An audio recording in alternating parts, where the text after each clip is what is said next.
નવસારીના વાંસદામાં 4 લોકો પર દીપડાએ હુમલો કર્યો છે। વાંસદા તાલુકાના કપડવંજ ગામમાં ઘરમાં ઘૂસી ગયો દીપડો 4 લોકો પર દીપડાએ હુમલો કર્યો। ઘાયલોને સારવાર માટે દાખલ કરાયા છે। દીપડાને પકડવા માટે વન વિભાગની ટીમ અત્યારે પહોંચી છે। વાંસદા તાલુકાના કપડવંજ ગામમાં એક ઘરમાં દીપડો ઘૂસી ગયો હતો અને હુમલો કર્યો હતો।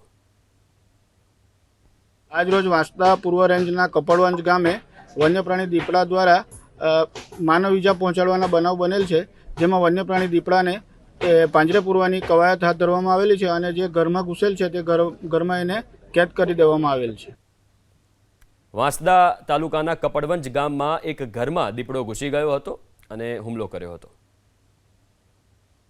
આજરોજ વાંસદા પૂર્વ રેન્જના કપડવંજ ગામે વન્યપ્રાણી દીપડા દ્વારા માનવ ઈજા પહોંચાડવાના બનાવ બનેલ છે, જેમાં વન્યપ્રાણી દીપડાને પાંજરે પૂરવાની કવાયત હાથ ધરવામાં આવેલી છે અને જે ઘરમાં ઘૂસેલ છે તે ઘરમાં એને કેદ કરી દેવામાં આવેલ છે।